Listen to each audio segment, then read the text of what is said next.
À luz da Lei 1/88, que é o diploma legal que aprova o nosso Código de Família, naquilo que são os seus artigos 25 e 26, conhece duas formas de impedimento. O impedimento pode ser absoluto ou pode ser relativo.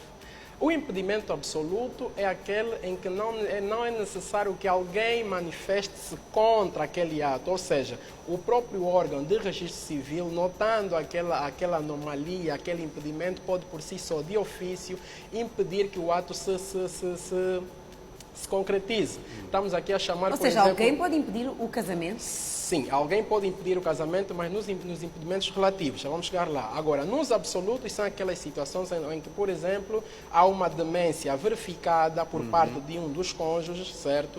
Ou dos pré-cônjuges, melhor dizendo, ou então, em alternativa, seja um parente por linha, ou seja, em linha reta, ou seja, estamos aí a falar de um avô com o neto, de um pai com o filho, são impedimentos absolutos. Agora, vamos encontrar os impedimentos relativos. Os impedimentos relativos vão ser aqueles em que alguém precisa manifestar-se contra para que o órgão, nesse caso o registro civil, possa impedir que o ato se realize. Ok. Mas, por exemplo, quando é que se leva em consideração este manifestar, esta contestação? Este impedimento, Exatamente, porque, por exemplo, quem quer... Como é que se diz?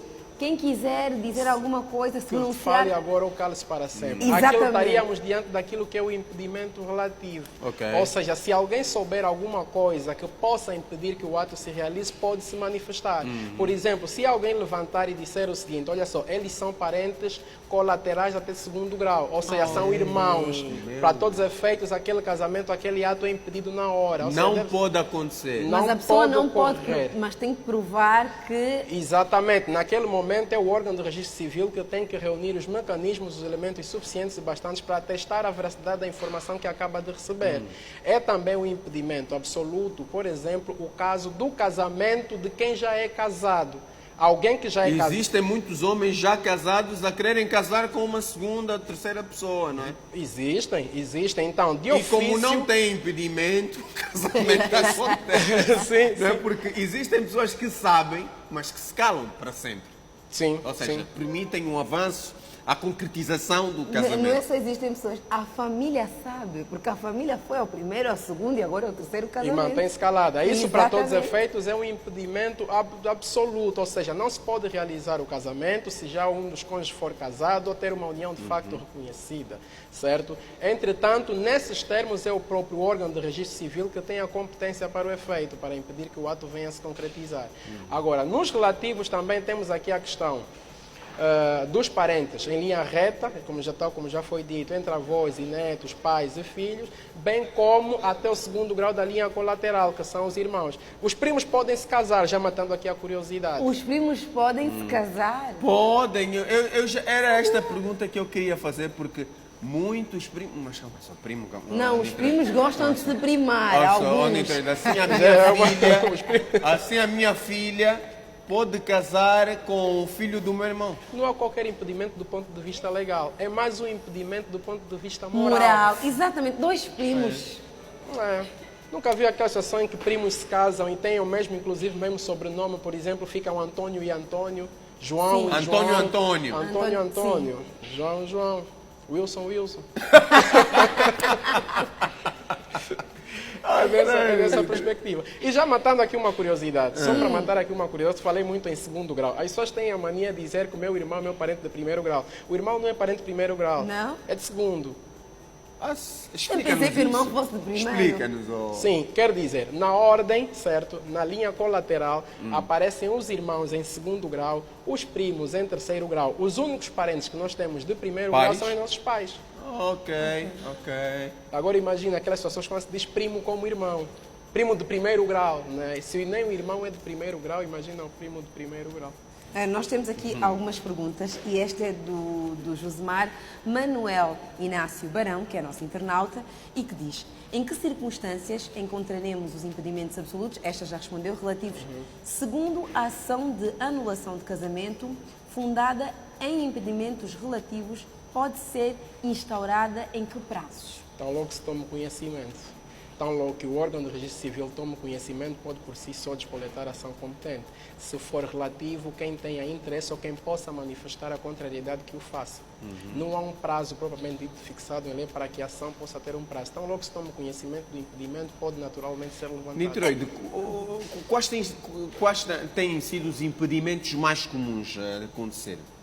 Olha só, eu costumo verificar na prática a inexistência de impedimentos. As pessoas calam-se. As pessoas calam-se. Normalmente respeitam Na sempre prática, a vontade do, sim, Não querem do casal. sim. Se eles decidiram, se eles Se acharam eles que decidiram, está... acharam que está e vai. Eu particularmente nunca vi nenhum caso em que quando se pergunta Só se em alguém novelas pode- e filmes, né?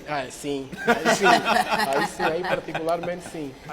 Deixa-me só parabenizar o Josemar, que me parece inclusive jurista pela questão muito pertinente que coloca. Eu vi, por acaso, me atentei à questão... Temos Facebook, mais, que é né, uma questão Zuleika? muito Temos mais pertinente. questões aí. Temos, sim, senhora, temos mais, mas antes eu gostaria de fazer uma outra pergunta.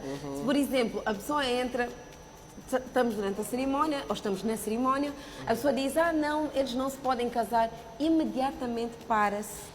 É isso que acontece, certo? Exato. Mas e se for uma pessoa louca, que simplesmente infiltrou-se para acabar com o casamento alheio, porque infelizmente existem os primos e as primas loucas. Não falta, tem sempre. O que é que acontece? Na verdade, nesse quesito, deve-se, em condições normais, o conservador deve parar o ato, naquele momento deve parar o ato, tal como já foi dito, atestar a veracidade da informação e só posteriormente então dar Mas continuidade até ou testar não. esta veracidade não demora dias, aquilo será que é no momento? Prontos, não há também, do ponto de vista legal, um estabelecimento do procedimento que se deve seguir. Presume-se que deva-se fazer isso. Se possível dar continuidade, que continue. Se não, penso que... Niteróide, força, tá. Não, era por exemplo, e se verificar que não existe nada, o que é que essa pessoa vai ter como castigo? Porque tentar estragar a cerimónia de alguém também deveria ser um crime. Pronto, a depender, até pode ser enquadrado naquilo que são os crimes contra a honra, né? Ok, Niteróide, a nível burocrático, posso assim dizer, não há a nível de documentação nada que sirva de impedimento para o casamento. Nós sabemos que as pessoas têm de tratar de uma série de coisas, apresentar documentações e não sei, como é que isto Olha só, por funciona? isso é que existe, né, em condições normais, existe um procedimento, né, preliminar ao casamento. Ou seja, à luz, salvo erro, daquilo que reza o 30º artigo do Código de Família, há um procedimento preliminar que o órgão de registro civil ou quem tem a competência para o efeito deve levar a cabo de formas a verificar se aqueles atos, o ato que será praticado está conforme ou não. É, por exemplo, nessa audiência preliminar onde vai se verificar se do ponto de vista, como é que eu posso dizer?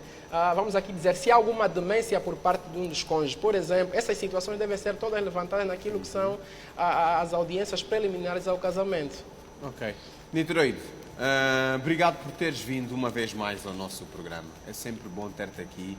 Aliás, esta rubrica é muito importante porque leva conhecimentos do campo jurídico e da Constituição em si, aplicado ao nosso país, que muitos de nós desconhecemos. Então, ajuda-nos muitas vezes a dar luzes de como nós devemos entender e resolver os nossos problemas.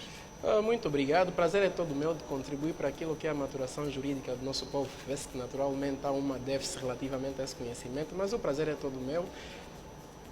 Estamos juntos e aguardo as minhas gramas. Um abraço. Até a próxima, Obrigado, companheira. Agora